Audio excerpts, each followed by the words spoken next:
हमारा 19 दिसंबर को विज्ञान का पेपर होने वाला है 1 से लेकर के 26 तक के, है ना, 1 से लेकर के 26 तक के पूरे इस मॉडल पेपर के आंसर मैं आपको देने वाला हूं। तो एक एक क्वेश्चन का आंसर ना ध्यान से सुन लेना। पूर्णांक आपका 60 नंबर का रहने वाला है। एक एक करके हम सभी प्रश्न देख लेते हैं। निर्देश सबसे पहले आपके दिए गए, समय वही आपका 2.5 घंटे रहने वाला है। पूर्णांक आपका 60 मार्क्स का है। और मेरे बच्चों आप सभी को ले आने हैं अच्छे नंबर, तो इसलिए अच्छी पढ़ाई करनी है, वीडियो पूरा देखना है ना। और निर्देश अच्छी तरीके से पढ़ा कीजिए। पेपर में सभी प्रश्न हल करना अनिवार्य है। सेकंड कहता है कि यह केवल अभ्यास हेतु नमूना प्रश्न पत्र है। देख लेते हैं अपने बहुविकल्पीय प्रश्न, जो कि आपके 1 से लेकर के 5 प्रश्न तक है ना। देखिए सबसे पहले आपका निर्देश दिया गया है प्रत्येक प्रश्न के लिए, है ना, 4 विकल्प दिए गए, 1 2 3 4 इस तरीके से। आपको वही मैटर है, सारा कुछ यार, ज्यादा टेंशन नहीं लेना है। एक मार्क्स से ऐसे हमारे क्वेश्चन आ जाते हैं। तो पहला क्वेश्चन इसमें दिया गया, प्रश्न नंबर 1 है आपका, जल्दी आंसर बता देता हूँ, ठीक है ना। आप लोगों की यही डिमांड है ना, ठीक है। चलिए देखिए पहला नंबर का प्रश्न है आपका, पत्तियों की सतह पर पाए जाने वाले सूक्ष्म छिद्र। सूक्ष्म भैया हम इन्हें ना अपनी नग्न आंखों से देख नहीं सकते। जैसे आप सोचो यार, अभी जाके देखता हूँ पत्ते में कौन सा छिद्र पाया जाता है। अरे यार कैसे देख सकते हो, मुझे बताना, दिख जाए तो, है ना। वो नहीं कि आप उंगली डाल के ऐसे टुच्चा लगा दो उसमें फिर बोल दो कि हाँ ये हो गया, नहीं वो नहीं यार। सूक्ष्म शब्द छोटे छोटे होते हैं जो गैसों का आदान प्रदान करते हैं, वो क्या रंध्र कहलाते हैं, जिन्हें हम स्टोमेटा कहते हैं। इसका आंसर आपका क्या हो जाएगा, स्टोमेटा। इसका आंसर आपको याद रखना है इस चीज का बच्चा, स्टोमेटा, है ना, एम ए होता है ना, तो एम ई होता है ना, इसको याद रखना है, स्टोमेटा आपका ये आंसर रहेगा इसका। नेक्स्ट हमारा क्वेश्चन आ जाता है, बूझों को बुखार आने पर डॉक्टर द्वारा उसके शरीर के ताप को मापने के लिए उपयोग किया गया उपकरण है भाई। तो कौन सा, थर्मामीटर है क्या, माइक्रोस्कोप है क्या? तो क्या माइक्रोस्कोप से अपना बुखार नापेगा जो वो बूझो है आप? तो भाई कौन सा, मम्मी से क्या मंगाते हो जब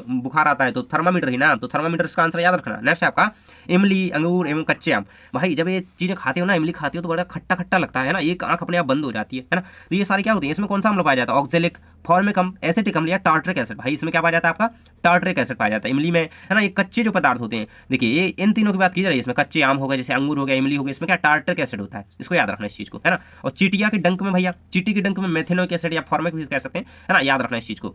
नेक्स्ट है आपका 4 नंबर का प्रश्न है, एक एक आंसर को याद रखना यार, मैं बाद में नहीं कहूंगा कि यार क्यों नहीं किया था, याद कर लेना याद अभी। लोहे में जंग लगना, ए नंबर ऑप्शन है रासायनिक परिवर्तन है, बी नंबर ऑप्शन है ऑक्सीजन की आवश्यकता होती है, सी नंबर है आपका नमी की आवश्यकता होती है, डी नंबर है तीनों कथन सही। तो भाई लोहे में जंग लगने के लिए जंग लगना ही एक रासायनिक परिवर्तन है, इस चीज को याद रखना। कंप्लीट है ना। चलिए अगला क्वेश्चन है आपका 5 नंबर का, शरीर में 5 नंबर प्रश्न कहता है कि शरीर में अपशिष्ट पदार्थों को, भाई जब अपना मल त्यागते हो ना, उस चीज को क्या कहते हैं, निकालने वाला प्रक्रम कहलाता है ना। देखिए कोई भी जीव है जब अपने शरीर से मल त्याग करता है ना, उसको बाहर निकालने का, अपशिष्ट पदार्थों को शरीर से बाहर निकालने का जो प्रक्रम होता है, उसे हम क्या कहते हैं, श्वसन कहते हैं क्या, है ना, उत्सर्जन कहते हैं क्या? तो बिल्कुल सही, उत्सर्जन। और श्वसन कहते हैं किसे, जब देखिए श्वसन जब हम सांस लेते हैं और हमारे शरीर में ऑक्सीजन जाती है, फिर हमारी ऑक्सीजन शरीर में गई और फिर जो ग्लूकोज के अणु है वो टूटेंगे, फिर उससे ऊर्जा मिलेगी, वो श्वसन होता है। और जनन क्या होती है, जीवों के जो है निरंतर अपनी जो है क्या, अपनी निरंतरता बनाए रखने की जो प्रक्रिया, वो जनन है। परिसंचरण को भी याद कर लेना। चलिए आगे के क्वेश्चन हम आपके देख लेते हैं, 1 से 6 से आपके 10 तक एक मार्क्स के। देखिए यहाँ पे 1 अंक निर्धारित है, याद रखना इस चीज को, है ना। देखिए निर्देश ध्यान से पढ़ा करो हर एक पेपर में, कोई भी पेपर हो, है ना। देखिए आपको क्वेश्चन दिया गया 6वें नंबर का, ये सारे आपको ऑप्शंस दिए गए हैं, यानी कि कह लो कि एक तरीके से आपको दिए गए भाई, इन्हीं में से उत्तर में भरना है। देखिए 6वें नंबर का है आपका, आमाशय खालिस्तान अम्ल का स्रावन करता है। तो कौन सा, हाइड्रोक्लोरिक, ये दिया गया ना, ये हाइड्रोक्लोरिक HCl कहते हैं जैसे, है ना। इसका आंसर क्या लिखना है, देखिए मैं लिखते जाऊंगा ताकि आप लोग याद कर सकूँ, हाइड्रोक्लोरिक, इस तरीके से भैया, है ना। चैनल को सब्सक्राइब कर लिया ना, हाइड्रोक्लोरिक अम्ल, ये रहेगा भैया आपका आंसर, है ना। इसे HCl भी कहते हैं, और जो कहते हैं इसको, इसका जो शॉर्ट फॉर्म होता है। अगला है आपका, कॉकरोच में श्वसन अंग होते हैं, तो उसकी जो श्वास रंध्र हो गया है 7, है ना, ये श्वास रंध्र, ये आपका 7वें का आंसर, ये 7वें का है, ये 6वें का, ठीक है, लिखते जाऊंगा। 7वें में क्या लिखना है, श्वास रंध्र, इस तरीके से, ऐसे श्वास रंध्र, ये रहेगा, देखिए इस तरीके से लिख दीजिएगा, श्वास रंध्र, है ना। या फिर त्वचा भी इसका, कॉकरोच का तो श्वास रंध्र होता है ना, वो केंचुए में हो जाता है त्वचा वाला मैटर। अगला आपका 8वें नंबर का आ जाता है, विद्युत की बचत के लिए खालिस्तान बल्ब का उपयोग किया जाता है। देखिए तो किसका उपयोग, देखिए ये लिखा ना LED, है ना, LED इसका आंसर हो जाएगा। चलिए मैं वहीं पे लिख देता हूँ, आप लोगों को वहाँ क्या देखना, देखिए LED किस तरीके से लिख देना है आपको, LE लिखा है ना, D। तो देखियो अगर आपको होशियार बनना है ना भैया, तो चैनल को कर लो सब्सक्राइब और बिल्कुल टॉपर बन के निकलोगे। 8वीं कक्षा में जाओगे यार, अगले साल बोर्ड है आपके, तो अभी अच्छे से पढ़ोगे तो अब अगले साल अच्छे बन पाओगे। इसलिए वार्षिक परीक्षा की तैयारी करनी है तो चैनल को सब्सक्राइब कर लो, वो लाल कलर का बटन है ना दबाने के लिए, भाई मैं नहीं आऊँगा दबाने, जल्दी से दबा दो, सब्सक्राइब कर लो। 9वें नंबर का प्रश्न है, ईस्ट में खालिस्तान द्वारा जनन होता है, तो ईस्ट में बडिंग, भाई उसे बडिंग कहते हैं, हिंदी में क्या कहते हैं, उसे मुकुलन, ऑप्शन दिया गया था वहाँ, मैं यहीं पर सीधे आंसर आपको लिख देता हूँ। इसे इंग्लिश में क्या कहते हैं, बडिंग, याद रखना इस चीज़ को, है ना, मुकुलन। नेक्स्ट है आपका श्वेत प्रकाश, है ना, 10वें नंबर का, श्वेत प्रकाश खालिस्तान वर्णों का मिश्रण है। तो कितने, 7 वर्णों का मिश्रण है। बेजानी हपी नाला पढ़ा है ना भाई, इंद्रधनुष जो है 7 रंगों से मिलकर के बना होता है, जिसमें श्वेत प्रकाश है ना, श्वेत प्रकाश जो है कितने, 7 7 जो है रंगों का मिश्रण है, याद रखना। वर्ण मतलब रंग, याद रखना। अगला हमारा 11 से 16 तक आपके 2-2 नंबर के प्रश्न आते रहते हैं, देख सकते हैं 2 नंबर, है ना। देखिए 11 नंबर का प्रश्न दिया गया है, पोषण किसे कहते हैं ना, पोषण किसे कहते हैं, भोजन के प्रमुख घटकों के नाम लिखिए भैया। तो चलिए इसका आंसर मैं आपको बता देता हूँ, देखिए स्क्रीन पर देखते जाइएगा, है ना। ये आपका आंसर इसका कंप्लीट रहेगा बच्चों। देखिए उत्तरमाला मैंने कंप्लीट करके रखी है आपकी, एक एक क्वेश्चन का आंसर दे रहा हूँ ना, सब्सक्राइब कर लेना। देखिए 11 करेगा, सजीवों द्वारा भोजन ग्रहण करने एवं इसके उपयोग की विधि को ही पोषण कहा जाता है। मतलब आपने भोजन खाया और आपने उसे ग्रहण किया और फिर उसका उपयोग आपके शरीर में किया गया है ना। भोजन के घटक क्या हो सकते हैं, प्रोटीन, कार्बोहाइड्रेट, वसा, खनिज लवण, ये सारे विटामिन वगैरह क्या हो सकते हैं, ये भोजन के घटक हैं और इसे पोषण कहते हैं, याद रखना इस चीज को। नेक्स्ट हमारा आ जाता है सूर्य द्वारा पृथ्वी तक ऊष्मा किस प्रक्रम द्वारा पहुंचती है। तो भाई कौन से, सभी बच्चों को पता होगा, विकिरण द्वारा। किस प्रक्रम द्वारा, विकिरण, है ना। यहाँ पे लिख देना है सूर्य द्वारा पृथ्वी तक ऊष्मा किस की जगह विकिरण प्रक्रम द्वारा पहुंचती है। क्या लिख देना, सूर्य द्वारा पृथ्वी तक ऊष्मा विकिरण प्रक्रम द्वारा पहुंचती है। इसका आंसर देखना चाहो तो देख सकते हो, कोई दिक्कत नहीं है, ये आपका कंप्लीट इसका आंसर विकिरण प्रक्रम द्वारा पहुंचती है, याद रहेगा। अगला क्वेश्चन आ जाता है, अम्ल किसे कहते हैं, उदाहरण से लिखिए भाई। अम्ल क्या है भाई, अभी हमने जो पढ़ा ऊपर ना, अम्ल जो खट्टे पदार्थों में पाए जाते हैं ना, अम्ल स्वाद में कैसे होते हैं, खट्टे होते हैं, एसिटिक अम्ल और जैलिक अम्ल, ये सारे 13 का आंसर दिया गया है। वे पदार्थ जिनका स्वाद खट्टा होता है अम्ल कहलाते हैं। मतलब जो भी खट्टा खा रहे हो ना आप, जैसे आपने नींबू खाया थोड़ा सा, है ना, जैसे आपने क्या खाया, संतरा खाया, तो वो क्या है ना, जैसे आपने इमली खाई, अंगूर खाए, खट्टे खट्टे भाई, तो वो क्या है, अम्ल है उसमें। और इसका उदाहरण क्या रहेगा, एसिटिक अम्ल, सिट्रिक एसिड होता है ना, संतरे में, नींबू वगैरह में पाए जाते हैं ये। अगला क्वेश्चन आपका आ जाता है 14 नंबर का है, जब कोई प्रकाश किरण देखिए चमकदार पृष्ठ पर टकरा करके उसी माध्यम में लौट जाती है तो प्रकाश के इस गुण को क्या कहा जाता है। भैया इस चीज को याद कर लो, ये बहुत ज्यादा इंपॉर्टेंट है। देखो इसका आंसर, इसका एक्सप्लेनेशन मैं यहाँ पे कर देता हूँ, देखिए किस तरीके से करिएगा। देखिए जैसे सूरज दादा है इधर से, ये सूरज दादा है ना, ये देखिए इस तरीके से मैं थोड़ा इनको बना देता हूँ ताकि ये ठीक तरीके से किरणें हैं। यहाँ पे आपका ये क्या, आपने ये यहाँ पे शीशा रख दिया, फिर कह लो पानी भरा हुआ है, बढ़िया तलैया भरी हुई है ना, यहाँ से किरणें आ रही हैं, देखो ये इस तरीके से किरणें आई यहाँ पे, और ये किरणें यहाँ पे लगेंगी। इस देखिए ये चमकदार पृष्ठ होती है, पानी क्या है, पानी चमकदार पृष्ठ होती है। जब आप जाओगे धूप निकली होगी खूब अच्छी चमकदार पृष्ठ, और ये किरण यहाँ से आगे सूरज से प्रकाश आएगा, फिर वापस उसी माध्यम में चला जाएगा, देखिए उसी माध्यम में लौट गया। तो ये क्या है, ये प्रकाश का परावर्तन कहलाता है। क्या कहलाता है, प्रकाश का, इसे हम क्या कहते हैं, प्रकाश का परावर्तन। इस चीज को समझ के रखना, ये आपको बिल्कुल कक्षा 12वीं तक काम आने वाली चीज है, इसको याद कर लो, बहुत ज्यादा इंपॉर्टेंट है ना। उसी माध्यम में वापस लौट जाती है जब प्रकाश कण, तो इस प्रक्रिया को प्रकाश का परावर्तन कहते हैं। इसका आंसर आपको इस तरीके से एग्जाम में लिखना है, मैंने आपको वहां पे समझा दिया है। देखिए जब कोई प्रकाश कण चमकदार पृष्ठ पर टकराकर उसी माध्यम में लौट जाती है तो प्रकाश के इस गुण को प्रकाश का परावर्तन कहते हैं। और अगर आपको अच्छी तरीके से बोर्ड अपनी वार्षिक परीक्षा तक की तैयारी करनी है तो सब्सक्राइब जरूर से कर लो बच्चों। देखिए अगला क्वेश्चन आपका, विद्युत धारा के 2 प्रभावों के नाम लिखिए भाई। विद्युत धारा के 2 प्रभाव कौन कौन से होते हैं, उनके नाम आपको लिखना है। पहला तो आपको लिख देना है इसका आंसर चुंबकीय प्रभाव। कौन सा, देखिए सीधा मैं बाहर लिख देता हूँ, चुंबकीय प्रभाव होता है एक। नेक्स्ट आपको सेकंड कौन सा लिख देना है, तापीय प्रभाव, है ना, चुंबकीय प्रभाव, तापीय प्रभाव, ये विद्युत धारा के प्रभाव होते हैं, इनको याद रखना, इसका आंसर कंप्लीट आपका हो जाता है। देखिए यहाँ पे भी मैं आपको दिखा देता हूँ, देखिए इस तरीके से एग्जाम में लिखना। मैंने कहा ना प्रश्न क्रमांक 15 का उत्तर इस तरीके से डालेंगे, बड़ी हेडिंग ब्लैक पेन से, फिर लिखोगे ब्लू पेन से विद्युत धारा के 2 प्रभाव के नाम निम्न है ना, ऐसे लिखोगे तो भाई कोई नंबर नहीं काट पाएगा आपका, बस क्वेश्चन का आंसर सही लिखना चाहिए। अगला क्वेश्चन आपका, चाल से आप क्या समझते हो, चाल के मूल मात्रक व अन्य मात्रक की। चाल का मूल मात्रक क्या होता है भैया, वो आपको बताना। चाल का क्या होता है, चाल का मात्रक क्या होता है, देखो ये यहाँ पे दिया गया आपको। देखिए किसी वस्तु के विस्थापन की दर को क्या कहते हैं, चाल कहते हैं। चाल क्या है, एक अदिश राशि है। चाल बराबर दूरी बटा समय होता है। देखिए चाल बराबर क्या होता है, दूरी बटे समय, याद रखना इस चीज को, बराबर है यहाँ पे, है ना। बहुत ज़्यादा इंपॉर्टेंट है ये, कई बार आया है एग्जाम में, इसलिए बता रहा हूँ मैं आपको। देखिए चाल का मूल मात्रक होता है मीटर पर सेकंड। क्या, मीटर, इस तरीके से भी इसे लिख सकते हैं, मीटर हो गया पर सेकंड, ये क्या होता है, प्रति सेकंड, है ना, मीटर प्रति सेकंड, इस चीज़ को याद रखना। चलिए अगले हमारे आ जाते हैं 17 से 22 तक आपके 3-3 मार्क्स के क्वेश्चन, है ना। देखो एक एक क्वेश्चन को ना बच्चों ध्यान से पढ़ते जाओ, क्योंकि आपकी देखिए आपके एग्जाम का सवाल है और ये क्वेश्चन बहुत ज़्यादा इंपॉर्टेंट है आपके लिए, है ना। देखिए 3-3 मार्क्स के क्वेश्चन यहाँ से आ जाते हैं। 17 नंबर क्वेश्चन कहता है, काला पॉलिश किए गए पात्र पर पात्र एवं चांदी पॉलिश किए गए पात्र में पानी भर करके दोपहर में 2 घंटे रखने पर किसका पानी कम गर्म होगा और क्यों। देखो भाई, है ना, आपने एक जो बर्तन लिया उस पर काला पॉलिश कर दिया, एक पे क्या कर दिया, एक पे चांदी का पॉलिश कर दिया। भाई इन दोनों को इन दोनों में पानी भर के धूप में 2 घंटे के लिए रख दो। अब भाई आपको बताना कि किसका पानी कम गर्म होगा और क्यों होगा, इसका कारण भी बताना है।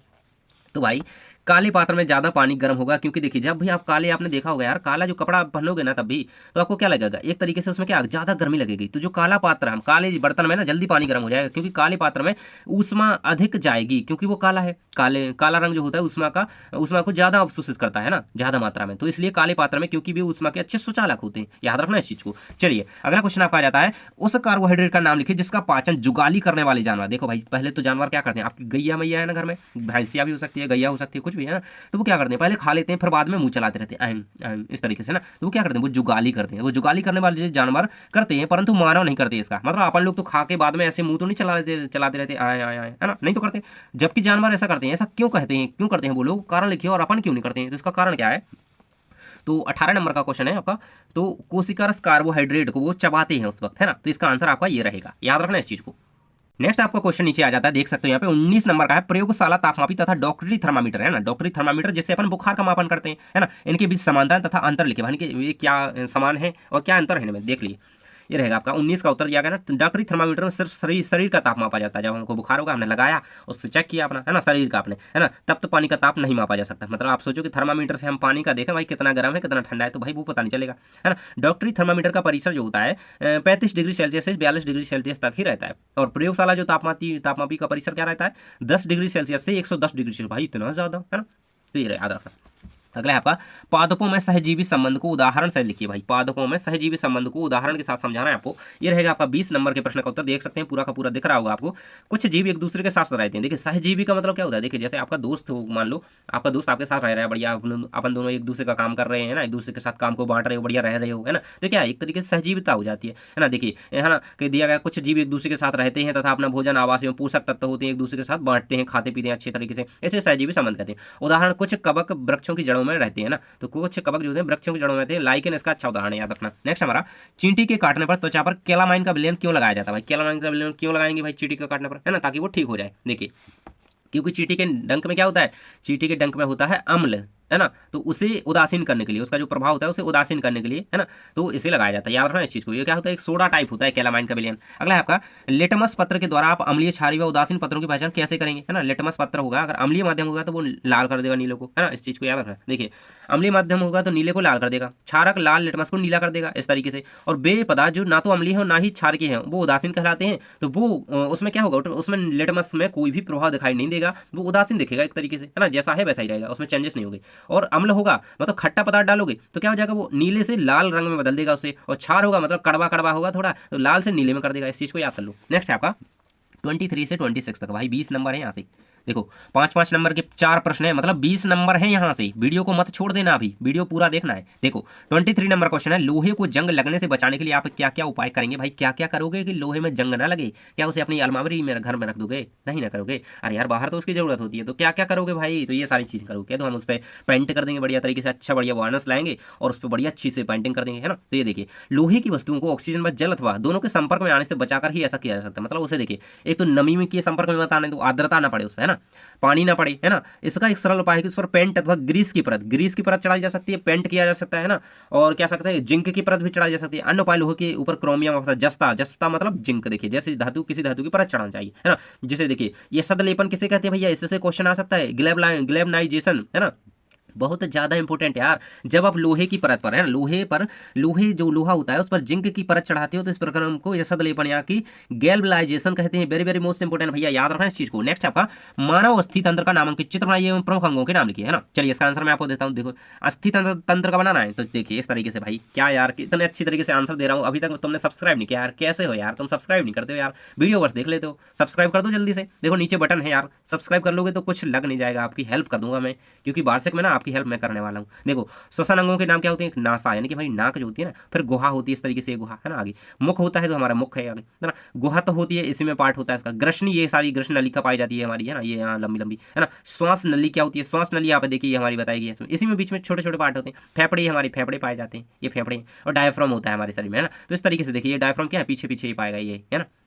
इस तरीके से इसका चित्र बना देना। आपका नंबर कोई नहीं खा पाएगा इसमें भैया, इसको अच्छी तरीके से याद कर लो, आपकी वार्षिक परीक्षा के लिए भी और अभी के लिए भी। अगला है आपका कॉपर सल्फेट के क्रिस्टल कैसे बनते हैं, इसका वर्णन कीजिए। भाई वेरी मोस्ट इंपोर्टेंट है, कॉपर सल्फेट के विलयन कैसे बनते हैं भैया। तो किसी बीकर में लगभग, है ना, एक उपजल लेकर के, देखिए 25 का उत्तर है, इसको कंप्लीटली तैयार कर लेना, स्क्रीनशॉट ले लो, पढ़ लेना 2-3 बार, है ना। अगला है आपका नेक्स्ट लास्ट क्वेश्चन है, परागण किसे कहते हैं, परागण के प्रकारों के नाम लिखिए। भाई परागण पढ़ा ही होगा ना, परागण तो पढ़ा ही होगा बच्चों ने। देखिए स्वपरागण और परपरागण एक इसका प्रकार होता है, अभी हम इसको परिभाषा देखेंगे। स्वपरागण और होता है दूसरा परपरागण।